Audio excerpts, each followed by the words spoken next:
Assalamualaikum warahmatullahi wabarakatuh. Halo semuanya, perkenalkan nama saya Muhammad Mirza Firmansyah dari Prodi D4 Teknik Elektro kelas 2 LB. Pada video kali ini kita akan membahas 3 hal utama penyebab terjadinya api, klasifikasi kebakaran, dan yang paling penting bagaimana cara memadamkannya menggunakan alat pemadam api ringan atau yang dikenal dengan APAR. 3 hal penyebab api, yaitu segitiga api. Kita mulai dari dasar. Apa sih penyebab api bisa muncul? Ada 3 unsur penting yang menyebabkan munculnya api. Ketiga unsur ini membentuk apa yang disebut sebagai segitiga api, yaitu yang pertama, bahan bakar. Bahan ini bisa berupa padat seperti kayu dan kertas, cair seperti bensin dan solar, atau gas seperti LPG. Tanpa bahan bakar, tentu tidak ada yang bisa dibakar. Yang kedua ada panas atau suhu. Panas merupakan energi yang memicu reaksi pembakaran. Bisa berasal dari api, percikan listrik, gesekan, atau bahkan sinar matahari. Yang ketiga ada oksigen. Udara di sekitar kita mengandung sekitar 21% oksigen. Dan oksigen inilah yang membuat api terus menyala dan membesar. Jika salah satu dari 3 unsur ini dihilangkan, maka api tidak akan terbentuk atau bisa dipadamkan.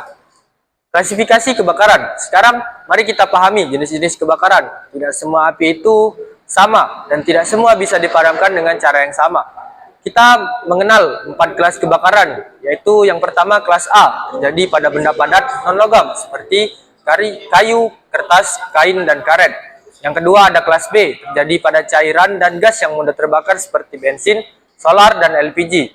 Yang ketiga ada kelas C, terjadi pada peralatan listrik yang bertegangan seperti panel listrik, komputer, atau server. Dan yang terakhir kelas D, terjadi pada logam yang mudah terbakar seperti magnesium, titanium, dan natrium. Setiap kelas kebakaran membutuhkan cara pemadaman yang berbeda dan media pemadam yang tepat. Mengenal APAR dan jenis-jenisnya.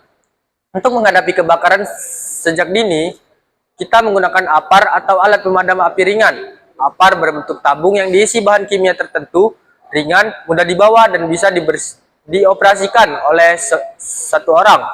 Lalu apa saja jenis-jenis APAR yang umum digunakan? Yang pertama ada APAR air. Menggunakan air tawar, cocok untuk kebakaran kelas A. Sifatnya mendinginkan api. Yang kedua ada APAR busa atau foam. Menghasilkan busa yang menutup permukaan bahan bakar. Cocok untuk kelas A dan B. Mendinginkan dan memutuskan kontak oksigen. Yang ketiga ada APAR serbuk kimia, dry chemical powder.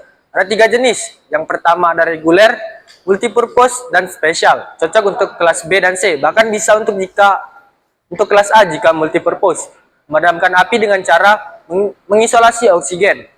Yang ketiga ada APAR CO2, karbon dioksida. Tidak mengantarkan listrik dan tidak meninggalkan bekas. Cocok untuk kelas B dan C, terutama pada alat-alat elektronik. Yang keempat ada APAR gas halon, efektif tapi sudah dibatasi penggunaannya karena merusak ozon. Cocok untuk kelas B dan C. Cara menggunakan APAR, metode PAS. Bagaimana cara menggunakan APAR yang benar dan aman? Gunakan metode PAS, yaitu P, pull, tarik pin pengaman di atas tuas APAR. Yang kedua ada A, aim, arahkan ujung nozzle ke pangkal api, bukan ke lidah api. Yang ketiga ada S, squeeze, tekan atau genggam tuas untuk menyemprotkan media pemadam. Dan yang terakhir, yang keempat, S, sweep, gerakan nozzle ke kanan dan ke kiri untuk menyapu seluruh area api. Pastikan kamu berdiri dengan jarak aman dan arahkan semprotan ke sumber api sampai api benar-benar padam.